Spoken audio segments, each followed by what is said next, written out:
it's an atmosphere being so deeply planted in nature that makes you question the way you're working, because nature gives you such a strong response about what composition actually is, what sound actually can be, and how we interpret space. There's a very strong reality to it. My work mostly takes place, or only takes place, in urban societies, urban situations, amongst also sound, lots of sound, industrial sound, stressful sounds that are part of urban lifestyle.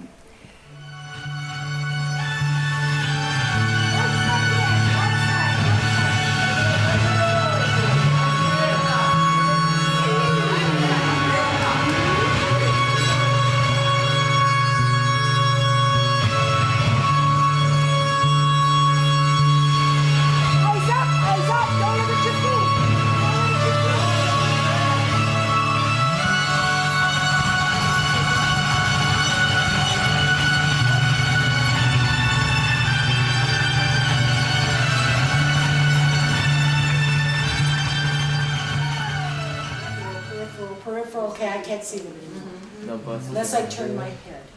You see what I mean? So you can play with that a lot. Like, there it is there. And here, and there, and there. So your hand, your neck, your head has to be quite free. A cabeça tem que estar ali. Right, try. Seria a mão. As soon as you arrive here, your mind changes in how it is you make work. There's the sound of birds or the distance music I'm hearing now. It just changes your mind about how you work. For gathering people to then study something that's specific in like what I do is very specific, it takes that specificity and kind of opens it up, because you have to reflect where you are. In any situation I would get into, whether it be in China or in Korea or Switzerland, wherever I end up, I'm always put into a very kind of cold studio situation where there are walls, mirrors, and a wood floor. So, and a lot of the times they're quite institutionalized dance situations. This is so uninstitutionalized that everything that is specific about my work is questioned. So for me, that's been an important exercise, as I now will return to my base Amsterdam, then go to Prague, which will be in a very highly institutionalized situation, and teach with a memory of what this was. For those who come and gather around this work, it gives them an opportunity to be, most of all, I think, as Dudude said, a community, to take out of isolation all the different artists in Brazil and allow for them to come together and have meals together and discuss their work, whether or not it's centralized around what it is I'm offering them. It at least starts a discussion. I also find that having this time in the space, it begins with a great deal of kind of lecturing on my part, talking on my part, and eventually now has become, we get into the studio, no one says anything, and we begin our combination and work, and not much is said. That's a very good sign. It doesn't always arrive to that point when I do workshop, but it did here. We start the day with a lot of movement and no one talks about it.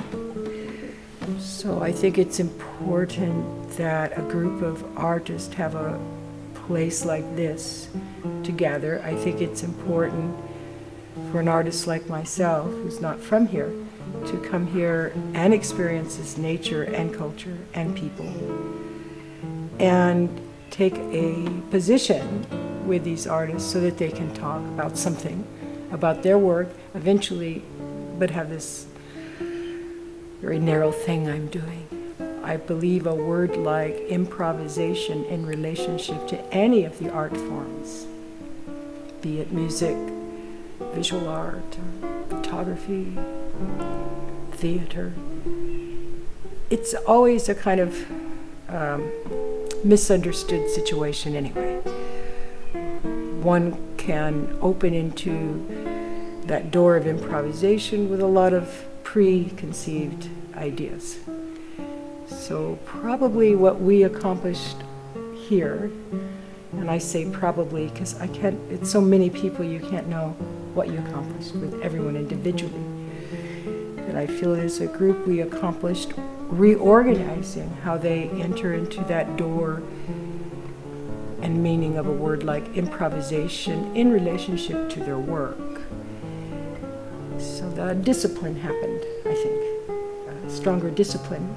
Even though we're in this nature, even though the mountains are surrounding us, even though it's very warm, a discipline came out of this work we did, reflective of what's around us is nature. Actually, nature is very disciplined. And there's a misunderstanding about that as well, how that works. And I think that's part of the misunderstanding of improvisation.